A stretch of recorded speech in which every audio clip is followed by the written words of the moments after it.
o desterro botucudo, de um homem além de seu tempo. Texto de João Carlos Figueroa.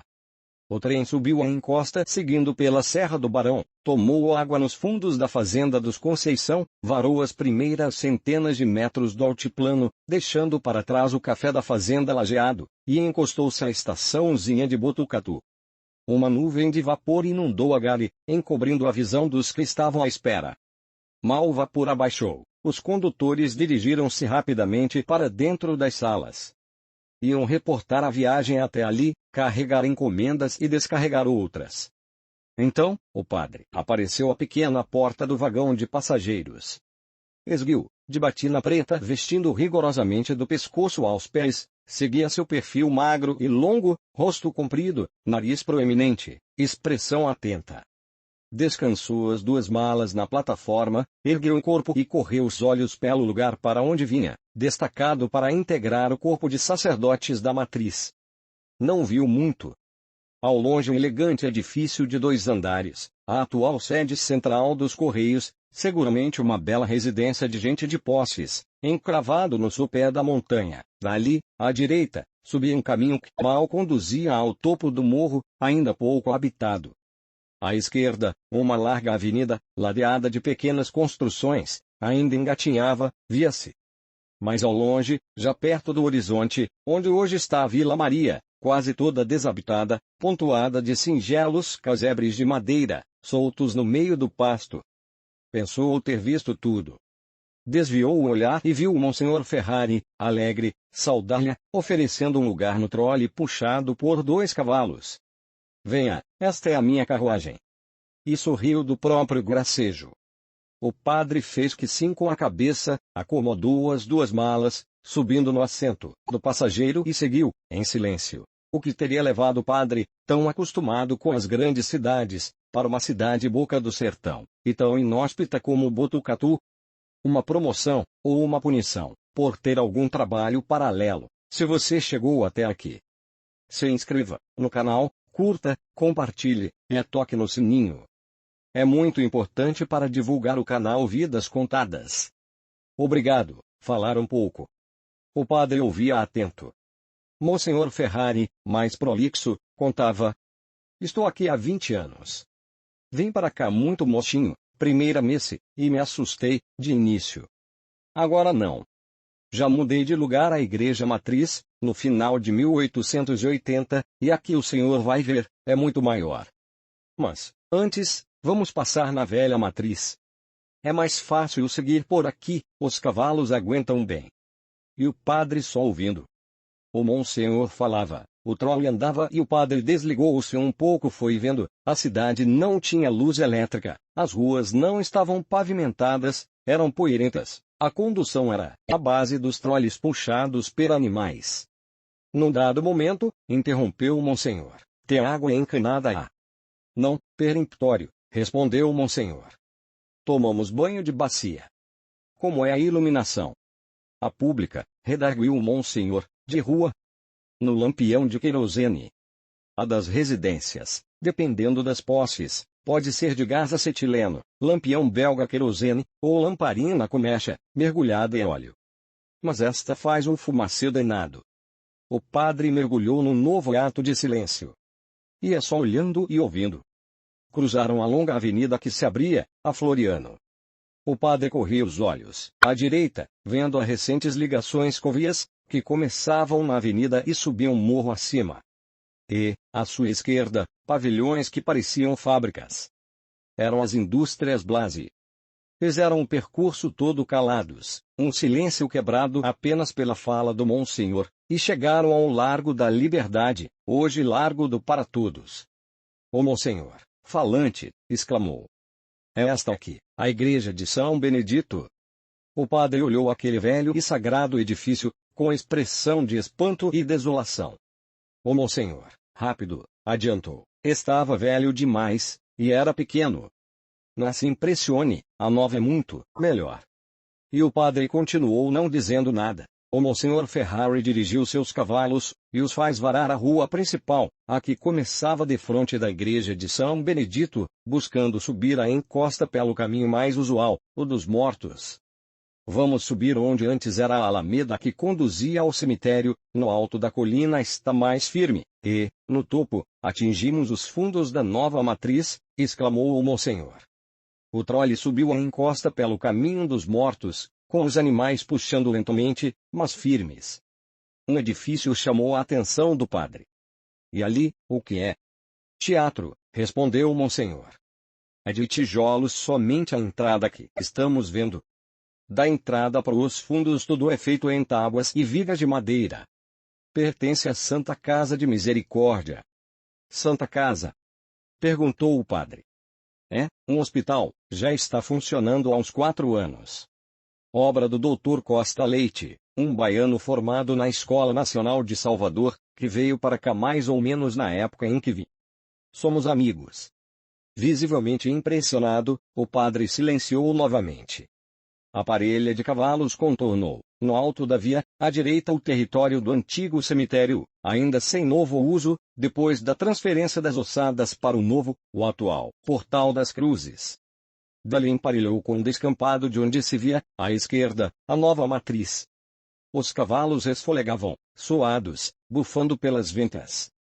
O monsenhor os fez diminuir a velocidade, viraram à esquerda antes do novo jardim da Praça XV de Novembro, de onde se podia ver o novo prédio da Câmara e Cadeia, e do grupo escolar. Então, com cuidado, conduziu a parelha para bem diante da nova matriz.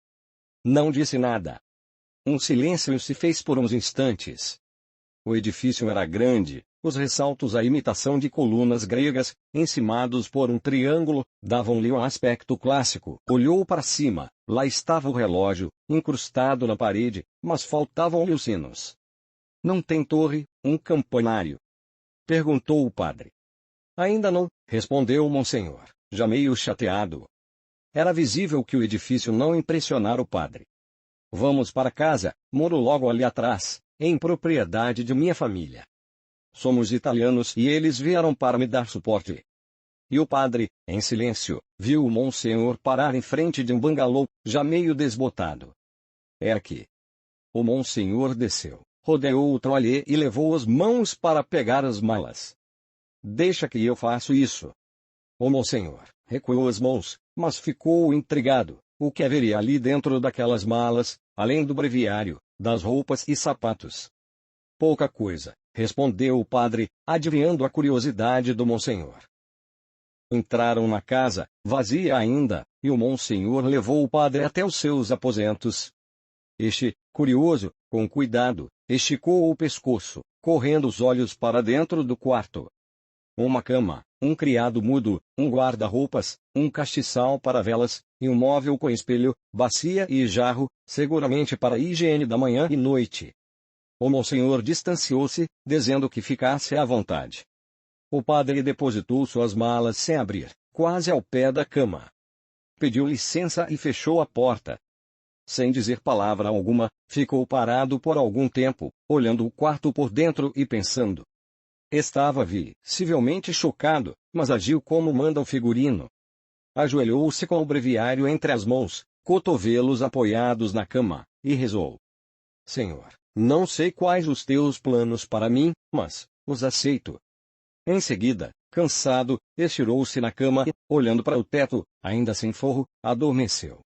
Durante os 2 anos que padre Roberto Landella de Moura viveu e pregou em Botucatu, 1905-1906, como coadjutor, fez de tudo um pouco, batizou e crismou nas vilas rurais, fez sermões candentes na matriz. E celebrou missa na ausência do vigário titular, Monsenhor Ferrari. Aceitou resignadamente aquela espécie de desterro, numa vila distante, dentro dos limites do sertão paulista, e desprovida das mínimas condições que experimentara, nos grandes centros em que vivera, Campinas, São Paulo, Rio de Janeiro e Nova York. Porém, seu espírito indômito não deixara se afastar de seus sonhos. Tinha ideias, e queria transformá-las em inventos, úteis ao seu país, o Brasil. O mais difícil, entretanto, não conseguira convencer seus conterrâneos que aquilo que conseguia produzir não eram loucuras, que o mundo estava evoluindo, que os povos necessitavam cada vez mais de uma comunicação rápida e confiável, que superasse os velhos limites do telégrafo com fio, para longas distâncias e que, mais do que os simples sinais em código Morse, era possível falar e ouvir, entre dois pontos não ligados por material algum, apenas pelo vazio do espaço, o éter. Mas como isso era difícil. Depois das cartas, o telégrafo transformara as comunicações, encurtando distâncias e superando o tempo. Cartas levavam tempo, o telégrafo segundos. Crescendo ao lado das ferrovias, o telégrafo já fincara seus postes, e esticara seus fios ao longo das mais famosas estradas de ferro, na América, na Europa, na Eurásia, correndo como irmão da ferrovia. O telégrafo para transmitir os sinais, tal como fora inventado em 1843, por Samuel Morse, incentivou o estabelecimento da comunicação entre os vários pontos dos continentes, mas estava lançado um desafio. Estabelecer a ligação entre a América e o país mais desenvolvido da época, a Inglaterra, às vésperas de mergulhar na mais profunda revolução econômica de que se tem notícia. A industrial, os continentes não se falavam, e as comunicações marítimas inexistiam. As embarcações comerciais, da forte marinha mercante inglesa, mergulhavam numa escuridão sem fim, entre um porto e outro. Dá para imaginar o que isso ocasionava. Até 1866, quando teve sucesso a instalação do primeiro cabo submarino intercontinental, ligando a América do Norte à Inglaterra, o retorno dos problemas das naus comerciais, que saíam aos seus destinos, não estava assegurado até que aparecesse uma outra embarcação, trazendo as notícias. Mas, daí em diante a evolução foi rápida. Novos materiais, novos cabos, e domínio completo sobre o trânsito de informações. O cabo submarino coaxial surgiu em 1956 e permitiu um aumento do volume de mensagens simultâneas, mas foi a chegada da braótica, aplicada aos cabos submarinos, que inaugurou uma nova fase nas transmissões mais rápidas, baratas, e permitindo um volume ainda maior de ligações simultâneas. O primeiro foi implantado nas Ilhas Canárias, em 1982, sendo que os de longa distância somente apareceram em 1988, com o lançamento de um cabo transatlântico, interligando os Estados Unidos, França e Inglaterra, com capacidade de transmissão em massa. Serviços mais baratos procuraram substituir o tráfego de informações, utilizando satélites. No início do século atual, viu-se o aumento de oferta de bandas para troca de informações, na utilização de novos sistemas de cabos que foram lançados no Oceano Pacífico, Atlântico, Sudeste da Ásia e América do Sul. E, então, a demanda que se achava reprimida, e quando o Padre Landel chega a Botucatu, a telefonia a fio já ia de longe, a todo o mundo. Seu surgimento data de 1860, em Nova York, dado a público através de uma publicação, feita por um italiano chamado Antonio Meucci, mas acabou sendo atribuída a Graham Bell, alguns anos mais tarde, 1875 ou 1876. No Brasil, o telefone somente aparece em 1883, quando a cidade do Rio de Janeiro já contava com 5 centrais e 1.000 linhas. Esse sistema era interligado com Petrópolis. Quase 25 anos depois, é que começaram a ser instalados os aparelhos em Botucatu, sempre acompanhando a iniciativa particular, com um empresário tomando a frente, instalando uma pequena central, distribuindo fios pela cidade, e vendendo assinaturas. Em julho de 1905, eram 78 telefones. 20 em casas de comércio, 12 nas fazendas, 7 particulares urbanos, 7 em fábricas, 6 para carros de praça e cocheiras de aluguel, 5 em hotéis, 4 em farmácias, 3 em médicos e dentistas. Bastante para a época. No ano seguinte, já estariam estabelecidos os fios, ligando Botucatu ao Tatinga e Avaré. Dados que Trajano Pupo nos aponta, no seu excelente livro, Botucatu, antigamente. Bom também, aliás, ótimo para a época, mas esse não era o negócio do padre. Padre Landel queria mais. Queria a telegrafia e telefonia sem fio, porque acreditava que esse seria o futuro. Queria comunicar 2 lugares com suas ondas eletromagnéticas, cruzando sem limites os corpos mais opacos, tal como havia feito em demonstração em 1893, entre o bairro de Santana, na capital de São Paulo, e o mirante da Avenida Paulista. Assombroso, seu aparelho podia modular a voz humana, ou um conjunto musical, sem interferência. Tanto por ondas hertzianas, como por ondas luminosas. Já era um campeão de invenções. Inventara uma sofisticada válvula moduladora, um microfone, alto-falante, dominava a emissão de ondas luminosas, com as quais prometia fazer a comunicação entre dois pontos, utilizando a voz humana ou não, mas o xodó eram suas invenções, que já apresentavam acabadas telégrafo sem fio, telefone sem fio, e modulador de ondas de rádio. Mas não tinha muito sucesso com as autoridades. Landau não era um empresário. Tentava, então, convencer as autoridades que a invenção colocaria nosso país à altura das nações que já investiam no desenvolvimento de tecnologias ligadas à comunicação, mas não conseguia. De certa feita, no início do século XX, tenta convencer o governo brasileiro a disponibilizar 2 navios, entre os quais prometia emitir e receber comunicação. Perguntado a que distância deveria a Marinha postar seus barcos, respondeu: "Vocês é que sabem. As mensagens podem alcançar distâncias imensas." Nem é preciso dizer que não obteve apoio. Voltou a Campinas, onde era pároco, e onde mantinha seu laboratório de construção de aparelhos. De certa feita, já desgastado, encontrou-o invadido, e destruído parcialmente, pela população. Teve um acesso de ira, e terminou por destruí-lo. Padre Roberto Landau de Moura precisava garantir as patentes. Desiludido com as autoridades, ou com os mais próximos que o tinham por bruxo, louco, ou outra coisa qualquer, arruma as malas, e vai para Nova York. Lá consegue as patentes para seus 3 inventos, não sem antes reconstruí-los, já que precisava demonstrá-los, diante de uma banca. Colocou-as na mala, e voltou para o Brasil. É aí que Botucatu entra na sua vida. Não se sabe por qual motivo tenha sido designado para a fronteira da civilização. Botucatu era, à época, uma cidade sem água encanada, sem esgoto tratado, sem pavimentação das ruas, e principalmente, sem o insumo básico de seus inventos, a eletricidade, que somente viria a ser gerada e distribuída em fevereiro de 1907, a partir da usina da Cachoeira Santana, hoje véu de noiva.